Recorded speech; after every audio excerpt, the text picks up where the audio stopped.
Welcome back to the Piston Jack YouTube channel. On today's episode, we'll discuss the Pistons' latest signing. We'll talk about his game and what his deal looks like with the team. We'll get to that in just a moment.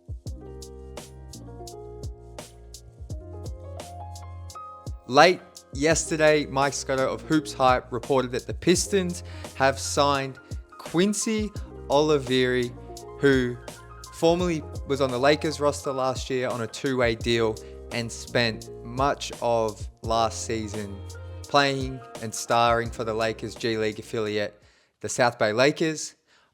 Most people will remember Olivari for his viral moment in the preseason last October, where he shared a moment with Steph Curry after one of the Lakers versus Warriors preseason games. The two of them were at mid-court kind of talking, and then Olivari or Quincy was asked after the game, like, what was the exchange about? And he got quite emotional and said how Steph's his favorite player. He idolized Steph growing up. He was a Warriors fan, and he models his game after Steph. And he was, like I said, tearing up talking about it and how Steph signed some shoes, and those two have kept like a relationship going. I think I actually saw him in an Under Armour shoot with Steph's latest shoe. So regardless, that's where he kind of went viral. And then obviously being on the Lakers, probably the most well-known NBA team in the world, he's built quite a profile there. But I'm only mentioning that not to take away from his game, but that's where a lot of people will probably remember him from. I mean, that's where he came across my social media like a year ago.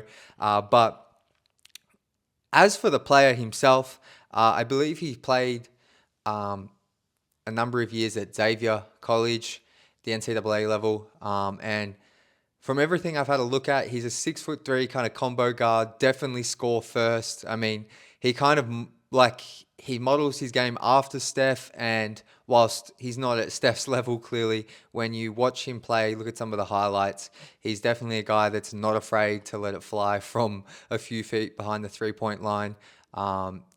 I think what I liked, and it's hard to, he only played like 2 games at the NBA level, but he did play some minutes in the preseason, and he's definitely a guy that hustles, has a pretty good three-point shot. And when you look at his numbers in the G League last season, so he played 31 games on the South Bay Lakers and averaged 34 minutes a night. He put up basically 18 points, 5 rebounds, 5 assists, and 1.2 steals. Plays with a really high motor on defense, hustles, probably a little bit undersized to be like a 2 guard, but at 6'3" can definitely handle the ball, play make a little bit. Had 2.1 turnovers to 4.6 assists, so I wouldn't say playmaking is like his forte, definitely more of a score first type of player. And he shot 35% on nearly 9 3-point attempts a game. He only averaged 14 attempts overall from the field, so 9 of those 14 shots were basically from 3. So loves to let it fly from deep. Seems like a guy that even if he's missed 5 in a row is always going to let it fly, and took some really long range threes, posted some highlights of those over on Instagram and Twitter of some of the deep threes he's willing to take. I don't think those are shots he would take at the NBA level with the Pistons, but in relation to his deal with the Pistons, it hasn't been officially announced what type of deal, but it's speculated by most that it's a training camp deal. So similarly to the likes of Dawson Garcia, John Ukamaru, and a couple of other players we discussed last week. It's a training camp deal is obviously for training camp for the 2 to 3 weeks that lasts. I believe for the preseason games, they will be on the roster. So you might see him pop up, get some minutes, but this could also just mean he's signing with the Motor City Cruise. That tends to be what happens with these training camp deals, specifically for younger players like Quincy, who's still only 23 and is still trying to find their way into the NBA. So that's kind of everything I have on his game. Really fun player to watch, just some of his highlights. Like I said, there is quite a bit of positional overlap. Like a lot of what he does is kind of very similar to Marcus Sasser. So in terms of making the final roster and potentially getting that 15th roster spot, look, like for a lot of these players on training camp deals, I would be shocked. I'm not going to say it's impossible, but yeah, cool to see the Pistons sign Quincy, and best of luck to him, not only in making the Pistons team, but getting back onto an NBA roster. Worth noting, like I did in the last video, that the Pistons, I believe, don't have any two-way contract slots left.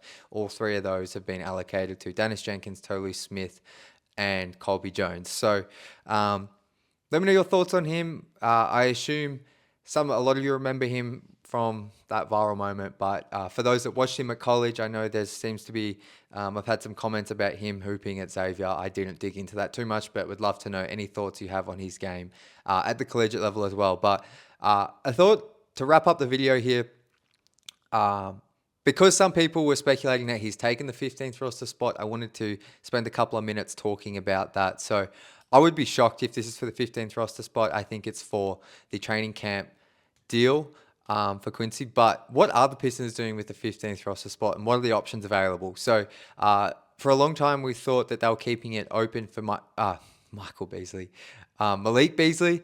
But after hearing what ESPN were kind of reporting on Beasley's situation with the gambling investigations a couple of weeks ago, it sounds like no NBA team is probably going to add Bees while those are ongoing, which sucks for Malik. Hopefully that can get cleared up. But I would say they are still maybe potentially keeping it in the event that is cleared up. But the Pistons also still have that traded player exception, which they acquired in the Dennis Schroeder deal of $14 million. And the reason this is key to keep in mind with the 15th roster spot is the Pistons can't send out a player with that traded player exception and add the two salaries together and use it. You can only use it to bring in a player. So the Pistons have that roster spot. They might be thinking, well, let's just keep it open. We're not pressed to sign anyone right now.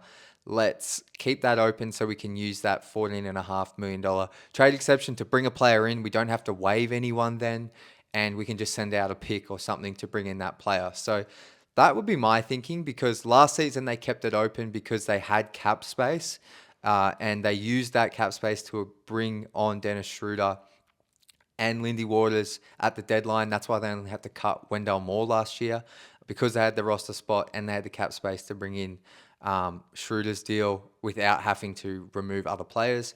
That was the plan last year. This year, they're over the cap, so they don't have cap space, but they have that traded player exception to bring on a salary into that exception and then have the roster spot free, so they don't need to cut or waive another player or trade. So that's my thinking. I know a lot of people wanted like PJ Washington with the traded player exception. There's a number of names that still fit into that, which I don't have in front of me.